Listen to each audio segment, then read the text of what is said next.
case you are an army lobbyman, I want to know what is the average salary of an army lobbyman. In case it's enough for me, I would consider to apply for this kind of job.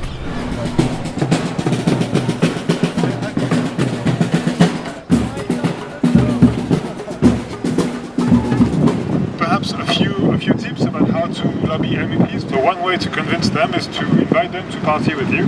So our colleagues in the tobacco business did that last year. For instance, there was this nice bar in Hamburg called the Pub Bar.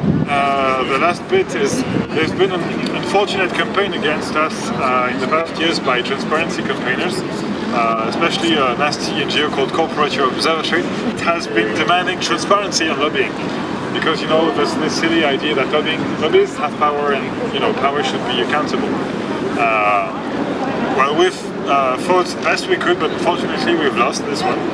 So now there is this register of lobbyists on which you have to register. And so you have to declare who you are, what your budget is, whose clients you're working for, and on which dossier you're lobbying. You know, there was a problematic thing for us is that a particular research project has been supported with public money. The outcomes of the research project should be public, you know, so that, you know, the taxpayer should see what its money has been used for. Well, in the defense industry, we don't like that. We've actually used law firms, which is called Clifford Chance. His work was very useful in convincing the parliament that anything funded for security, even with public money, should stay secret. Yeah, much better. For lobbying those ways, you need to build credibility, and so you need to have a good network.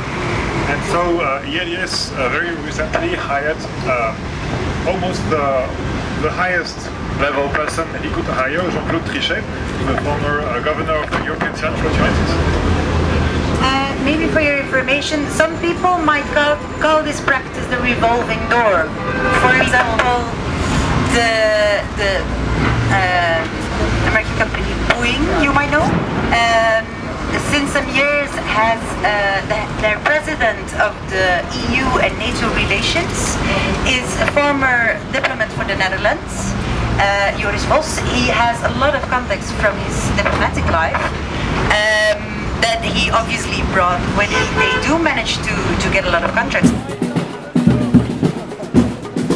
Is the one we're here today is called Security and Defense Agenda. So the way it is structured is a board which is made of very prestigious names.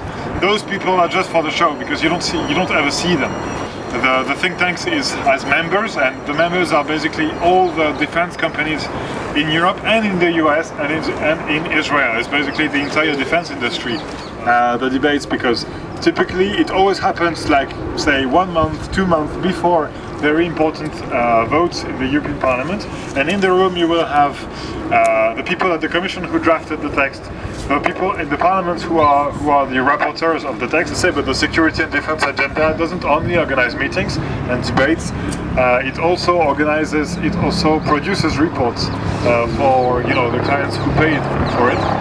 The way they organize it's quite interesting because both the think tanks actually always pretend that they are neutral platforms for debate, you know, as if neutrality could ever exist in politics. They don't have any idea by themselves. They just want for clients to tell them what kind of ideas they should have. So this is the meaning of neutrality in politics. It means I'm for sale.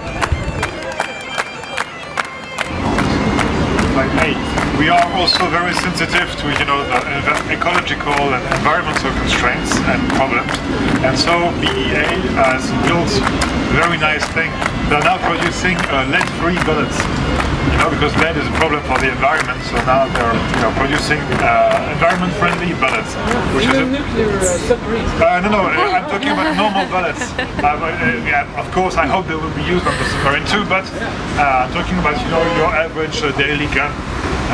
You know, so when you kill someone with a gun, it won't be bad for the environment anymore. That's good progress, I think. It's less lead. Yes.